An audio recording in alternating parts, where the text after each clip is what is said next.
So once again today we are working on our Harbor Freight Predator 22 horse 670 V twin. We are ripping the carburetor apart. As you can see, I already pulled it off of here. Get some of the dirt out of here. Get a vacuum cleaner and suck that out. How many hours on this thing? I got 60 hours on this engine. It's been pretty good. I haven't had any issues. A few issues with the carburetor, but I think it's more on me than anything. Got my partner in crime out here. Right, girl? So I already split the bottom bowl off. Some paper towels down, 4 screws for the bottom of the bowl. There is 2 different size jets. Probably can't. A 105 jet and a 108 jet. Doesn't really matter. This one with the 4-4, that's where the 108 goes. I don't really care because we're going to make them both 108s because our one bank or one side of the barrel is running about 30 degrees cooler than the other side because it's getting more fuel, because the jet size is different. This is how it comes from the factory. So we're going to match this jet, which this is upside down obviously. This jet is bigger, so we're going to make it the same size as this one. So we're going to take our file tip cleaner for a welder, and we're going to try and match the jet as best we can. I was trying to find a 108, but I didn't have time, and I wanted to get this done so I can go for a golf cart ride. So let's try and get this matched up real quick. Alrighty, so we got our jets both filed out. We used a 1, 2, 3, 4, 5, 6. So a number 14 tip cleaner, which is a 64th 62. You can get these on Amazon or any local hardware store, Home Depot, anywhere that sells a welder, Harbor Freight, probably Advanced Auto, Amazon for a couple of bucks. They're like $5, if that. This was the closest one I could get that was matched, so I just went ahead and ran it back down, the 108 and the 105 together, so they are equally matched, so they put out equal flow. We're going to clean them out with some brake cleaner, and then blow them out with a air gun, and then put it back together and see how she runs. One thing to note real quick before we throw this cart back on is make sure you pay attention to which way your bowl came off. It's very easy to get this confused and put it the opposite way, then it's in line. You know, it happens. It's happened to me. You know, just take your time putting it back together the right way. Everything's torqued back down, and we're good to go. Alright, so we're ready to throw this back in. We vacuumed out what we could, sprayed the rest of it with carb cleaner, got all the gunk and crap out of there. You know, for 60 hours on this engine, it's literally been beat on the entire time. It's pretty clean. We just serviced it maybe 10 hours ago. No complaints. I will be doing a review, our follow-up review about our 780 clone, about how that's performing. That's a whole nother video. We'll try and get that done maybe today. We'll do that, and then we're going to review it compared to the C6 or CV06 tech clutch. It's just sitting over there neglected. But let's get this carburetor thrown back on and see how she runs. Alrighty, carb's all hooked back up. Linkage, choke, everything functions the way that it's supposed to. Throttles are all hooked up. Well, granted, that's not going to work when it's not running, but that's all hooked up. Just got everything back in the looms. Get it all back the way it needs to be. And we're going to roll this thing outside and fire her up. Alright, this is the follow-up video for our adjustment to our carburetor. It got dark, but we ended up putting everything back together. Exactly what I did was took both adjustment screws from the last mini clip and screwed them out exactly 2.5 turns each. Exactly 2.5 each on each side. And by doing so, this thing has never run so good. It still runs a little sluggish when it idles, but it runs literally at 1,000 RPMs.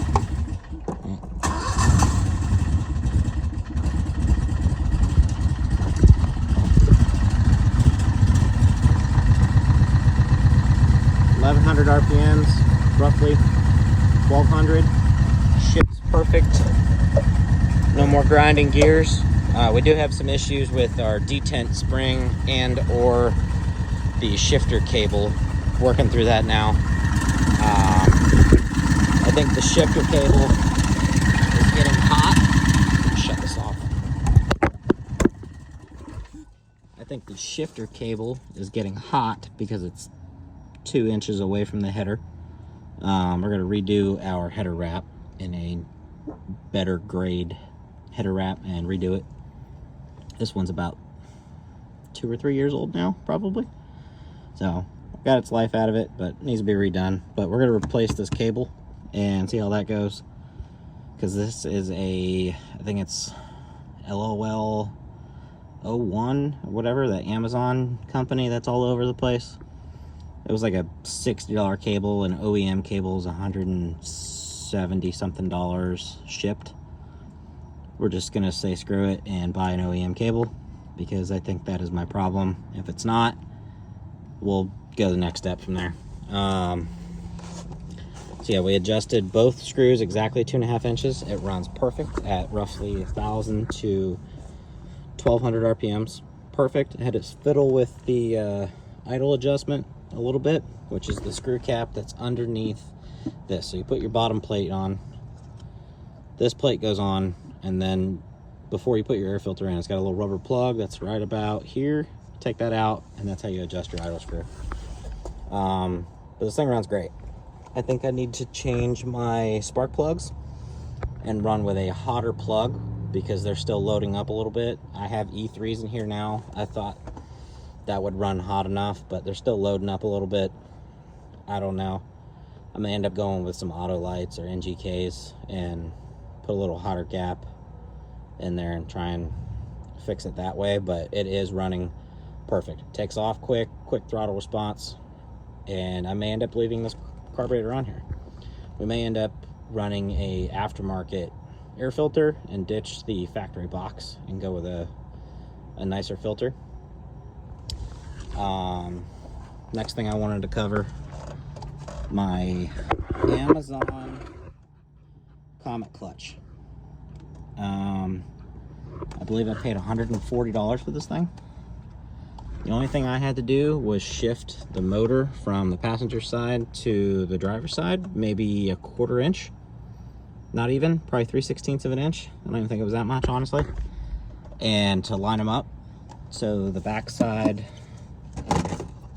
of the gear, or sorry, backside of the pulley was level with the other one, or in line with the other one. Works flawless. I did lose roughly 9 miles an hour top speed, because the outer diameter of this 780 clone clutch is exactly 1/2 inch shorter than my CB Tech clutch is over here. This one is 7.5 inches. It is much wider. This one's got some issues. It's got a bend here. I don't know. I don't know. We'll figure it out. There's also another clutch. I believe it's the Comet 1190 that I'm thinking about going with, because that is a 8-inch clutch. So this one, it's about 7.25 ish. The other one is 7 inches, so this is 1/4 inch smaller. The other one is supposed to be an 8-inch, so I mean that's going to be even bigger than bigger than this one, let alone the other one. So I lost 9 miles an hour. I'm anticipating I'll probably be able to do 45 plus miles an hour with the 1190 Comet clutch. They are very expensive. They are about 500 bucks for a genuine Comet clutch. Lastly, we finished putting our back seat on, so it looks great. Folds up. This is the Mad Jax 300 all aluminum. I leave this back here because my son likes to ride back here with the dog. Really nice. I'm not overly thrilled that the front seat is so much lower than the front or the back seat. I think we're going to upgrade the backrest and either try and run this cushion or maybe just presidential or whatever the hell they're called, executive back seats here eventually. And that's after we finish putting our new 88 or 84 inch top. Haven't figured out what we're going to run yet. I'm going to replace all these hoops because they're old. They're still in good shape, but they need to be replaced. The factory back struts don't work, or the back seat struts that I had on here previously are too tall, so I had to take them off. So that's why we're not running a roof. Where's my light?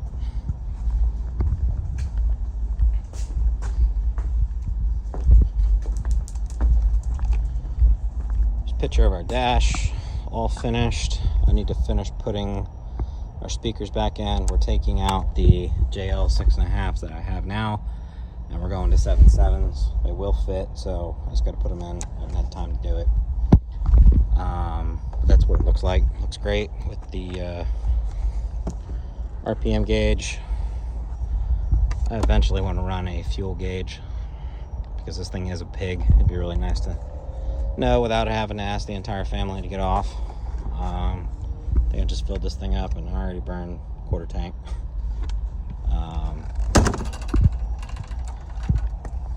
Aftermarket wheels and tires are working out great. Got these from Sterling golf cart, shipped and already mounted. Great setup.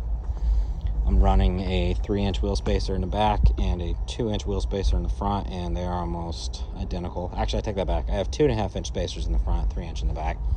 I have a 2-inch spacer that we need to suck that in, and it'll make the tires almost even. They look pretty good there, but I want everything to look good.